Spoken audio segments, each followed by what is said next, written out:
اچھا، جو کل ویڈیو اپلوڈ کیے ہیں اور ویڈیو اپلوڈ کر کے یہ بتایا گیا تھا کہ قبر مبارک کو چومنا جو وہابی شرک کہتے ہیں، یہ دراصل جو ہے علم سے یتیم ہوتے ہیں، یہ لوگ جاہل ہیں، کیونکہ قبر مبارک کو چومنا شرک نہیں بلکہ صحابہ اکرام کی سنت ہے۔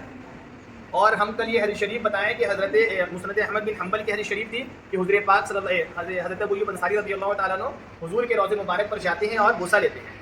تو یہ وہابی کہتے ہیں کہ نہیں یہ سب جھوٹی بات ہے، کیونکہ اب وہ حدیث تو پڑھتے ہیں نہیں، ان کو صرف اپنے مولویوں کی باتوں کو سننا ہے اور اسی کو قرآن و حدیث سمجھ لینا ہے، ٹھیک ہے۔ اور پھر اس کے بعد اس میں حضرت بلال رضی اللہ تعالیٰ عنہ کا بھی عمل بتائے تھے کہ شفاء الشقام میں حضرت بلال رضی اللہ تعالیٰ عنہ خود حضور کے روضے مبارک میں حاضر ہو کے بوسہ لیے تھے۔ لیکن وہابیوں کے نزدیک جو ہے قبر شریف کو چومنا شرک ہے، یہ کہتے ہیں قبر شریف کو چومنا شرک ہے۔ تو آئیے آپ حدیث نمبر لے لیجئے، مسند احمد بن حنبل حدیث نمبر 422، اس حدیث شریف کو نقل فرماتے ہیں امام احمد بن حنبل صحیح سند کے ساتھ۔ اسی حدیث شریف کو مستدرک علی الصحیحین میں امام حاکم رحمۃ اللہ تعالیٰ علیہ حدیث نمبر 8571 پہ نقل فرماتے ہیں، ٹھیک ہے۔ اور اسی حدیث شریف کو امام طبرانی رحمۃ اللہ تعالیٰ علیہ اپنی معظم الصغیر میں حدیث نمبر 3999 میں روایت فرماتے ہیں۔ کیا ہے حدیث شریف؟ کہ حضرت ابو ایوب انصاری رضی اللہ تعالیٰ عنہ حضور کے روضے مبارک پہ حاضر ہوتے ہیں اور آپ کے روضے مبارک میں اپنا چہرہ، اپنے لب کو رکھ لیتے ہیں، اپنے پیشانی کو رکھ لیتے ہیں اور اپنی حاجت اور اپنی جو معاملات ہے وہ پیش کرتے ہیں۔ تو اس وقت کا جو حدیث تھا، مروان جو مدینہ گورنر تھا، وہ آیا ٹھوکر مارا اور کہتا ہے شخص تو کیا کر رہا ہے، تجھے پتہ ہے؟ یعنی اس کے نزدیک جو ہے یہ شرک ہو رہا تھا۔ لیکن حضرت ابو جب وہ اپنا چہرہ اٹھاتے ہیں تو دیکھتے ہیں کہ وہ کون ہے جو حضور کے روضے مبارک کو چوم رہے ہیں، صحابی رسول حضرت ابو ایوب انصاری ہے۔ اور حضرت ابو ایوب انصاری کیا جواب دے رہے ہیں جن سے ان وہابیوں کا بیڑا غرق ہو رہا ہے؟ حضرت ابو ایوب انصاری فرما رہے ہیں کہ مجھے پتہ ہے میں کیا کر رہا ہوں، میں کسی پتھر یا بت کی بارگاہ میں نہیں، میں اللہ کے رسول کی بارگاہ میں آیا ہوں، سبحان اللہ، ٹھیک ہے۔ تو حضرت ابو ایوب انصاری رضی اللہ تعالیٰ عنہ جو ہے قبر مبارک کو چوم رہے تھے، اور اس حدیث شریف کو روایت کرنے کے بعد امام حاکم رحمۃ اللہ علیہ فرماتے ہیں کہ یہ حدیث شریف صحیح ہے اور یہ امام بخاری و مسلم کی شرائط پہ صحیح ہے، ٹھیک ہے۔ اور دوسری چیز کہ تم قبر کو چومنے پر اعتراض کر رہے ہو، قبر کو چومنے پر اعتراض کر رہے ہو، یہ دیکھو میرے پاس کتاب ہے امام بخاری رحمۃ اللہ تعالیٰ علیہ کے الادب المفرد، ٹھیک ہے۔ ادب المفرد میں امام بخاری رحمۃ اللہ تعالیٰ علیہ پورا باب باندھتے ہیں ہاتھ چومنا اور قدموں کو چومنا۔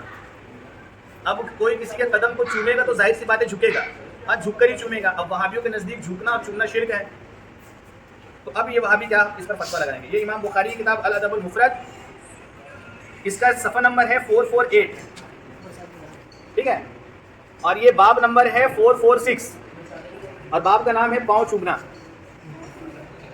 حدیث نمبر ہے 1004۔ حضرت وضع بن عامر رضی اللہ تعالیٰ عنہ کہتے ہیں کہ ہم مدینہ منورہ آئے تو ہمیں بتایا گیا کہ نبی کریم صلی اللہ علیہ وسلم یہاں تشریف رکھتے ہیں، ہم نے آپ کے دونوں ہاتھ اور پاؤں بوسہ دینے یعنی چومنے کے لیے تھام لیا، سبحان اللہ۔ صحابی رسول جب مدینہ منورہ آئے، اسی حدیث شریف کو امام ابو داؤد نے ابو داؤد شریف میں بھی نقل فرمایا ہے، اور اسی کو امام بخاری نقل فرماتے ہیں الادب المفرد میں کہ صحابی رسول جب گئے مدینہ شریف پہلی بار حضور کی زیارت کے لیے تو بتایا گیا کہ یہ اللہ کے رسول صلی اللہ علیہ وسلم ہیں، آپ فوراً گئے حضور کے قدم مبارک اور ہاتھ کو چوم لیے، بوسہ لے لیے، سبحان اللہ۔ اب دیکھ لیجیے، اب یہ کہیں کہ نہیں یہ تو حضور تو نبی تھے، ایک تو ان کا علم نہیں ہوتا ہے، اور جب حدیث دے دو تو کہیں گے نہیں یہ تو حدیث صرف یہ حضور کے لیے خاص تھا، اب غیر رسول کے لیے نہیں کر سکتے ہیں، تو اب آئیے غیر رسول کے لیے بھی ہم دیتے ہیں کن سے حدیث؟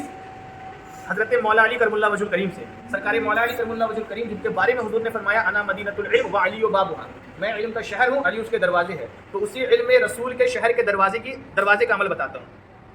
اسی حدیث شریف کو امام بخاری رحمۃ اللہ تعالیٰ علیہ اپنی الادب المفرد کے حدیث نمبر 1005 میں نقل فرماتے ہیں کہ حضرت صہیب رضی اللہ تعالیٰ عنہ نے بتایا میں نے حضرت علی کرم اللہ وجہ الکریم کو دیکھا کہ حضرت عباس چچا رضی اللہ تعالیٰ عنہ کے ہاتھ پاؤں چوم رہے تھے، سبحان اللہ۔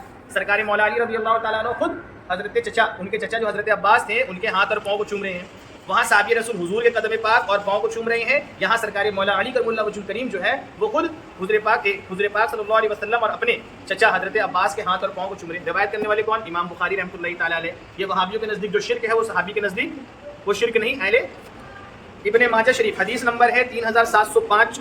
حدیث شریف یہ ہے کہ ابو بکر عبداللہ بن ادریس اور ابو اسامہ شعبہ عمرو بن مرہ عبداللہ بن سلمہ صفوان بن حسان رضی اللہ تعالیٰ عنہ نے فرمایا کہ نبی کریم صلی اللہ علیہ وسلم کی خدمت میں کچھ یہود آئے، انہوں نے آپ صلی اللہ علیہ وسلم کے ہاتھ اور پاؤں چومے، ٹھیک ہے۔ حدیث نمبر کیا ہے؟ 3705۔ سبحان اللہ۔ جب یہودی بھی جب حضور کی بارگاہ میں آ رہے تو حضور کا اتنا ادب و تعظیم کرتے کہ حضور کے پاؤں اور ہاتھ چوم رہے ہیں اور حضور ان کو چومنے دے رہے ہیں، یعنی یہودی ہو کر وہ حضور کی اتنی تعظیم کر رہے ہیں، یہ بدبخت کلمہ پڑھنے والے حضور کی تعظیم سے بھاگ رہے ہیں۔ جس کو یہ شرک قرار دے رہے ہیں وہ حضور کے نزدیک شرک نہیں، وہ صحابہ اکرام کے نزدیک شرک نہیں ہے، جو صحابی کے نزدیک شرک نہیں وہ وہابی کے نزدیک شرک ہو رہا ہے۔ تو ہم کو کس کو ماننا ہے؟ ہم کو صحابی کو ماننا ہے، وہابی کو نہیں۔ ٹھیک ہے. تو ان حدیث شریف سے کیا معلوم چلا کہ چومنا جو ہے یہ شرک نہیں ہے, یہ محبت کی نشانی اور علامت ہے. ہاں بوسہ لینے کی تو حدیث دی جا رہی ہے نا کہ صحابی رسول خود حضور کے روضے مبارک میں جا کر بوسہ لے رہے ہیں. حضرت بلال رضی اللہ تعالیٰ نے اس کو شکوہ شقام میں نقل فرمائے ہیں کہ جب حضرت بلال مدینہ منورہ سے چلے گئے تھے, کافی عرصہ بعد حضور خواب میں دیدار کرایا, اے بلال اب ملنے کا وقت نہیں آیا. تو حضرت بلال مدینہ منورہ حاضر ہوتے ہیں, حضور کے روضے انور سے لپٹ جاتے ہیں, اس کو چومنے لگتے ہیں. ہاں دیکھیے مزار مبارک میں بوسہ لے سکتے ہیں آپ, لینا جائز ہے, لیکن ادب کا تقاضا یہ ہے کہ آپ جتنا دور ان سے کھڑے رہیں, 4 ہاتھ دور کھڑے رہیں. لیکن اگر دل آپ کا مچل جا رہا ہے, آپ بوسہ لے رہے تو جائز ہے. دیکھو آدمی لوگ جو جاتا ہے وہ آدمی کا ٹھیکہ ہم لوگ نہیں لیا ہر آدمی کا, ٹھیک ہے. اسلام بتا دیا گیا ہے کہ یہ زہر ہے, یہ شربت ہے. اب پھر بھی سب انسان پی رہا ہے, جا کے زہر پی کے مر رہا ہے, وہ اس کا حساب وہ دے گا, اس کا حساب ہم نہیں دیں گے. ہم کو کیا کرنا ہے, ہم کو دین سیکھنا ہے اور اس شریعت کے مطابق اس پہ عمل کرنا ہے. پہلا بات ہے کہ سب جو جا کے اگر بوسہ لے رہا ہے تو بوسہ تو لینا جائز ہے, ٹھیک ہے. چاہے بوسہ لینے کے لیے لب لگائے, چہرہ لگائے, کچھ بھی لگائے, وہ جائز ہے. بولتے کہ سجدہ کر رہا ہے, سجدہ تو وہ ہے ہی نہیں نا. جب چومنے کی نیت سے آپ جا کے چوم رہے تو وہ سجدہ کیسے ہو گیا؟ آپ نماز کی حالت میں کھڑے ہوئیے, نیت رکھیے کہ ہم نماز پڑھ رہے ہیں, اب رب کی بارگاہ میں سجدہ کے لیے جائیے اور صرف چومیے, زمین کو اڑ جائیے, سجدہ ہو جائے گا؟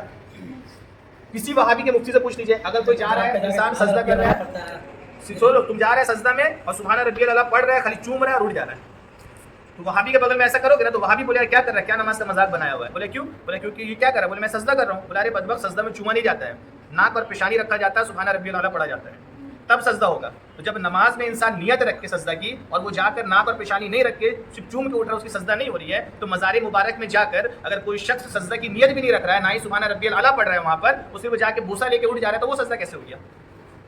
تو معلوم چلا کہ وہ چوبنے والے کے اندر خرابی نہیں ہے, وہ دیکھنے والے وہابی کے اندر خرابی ہے.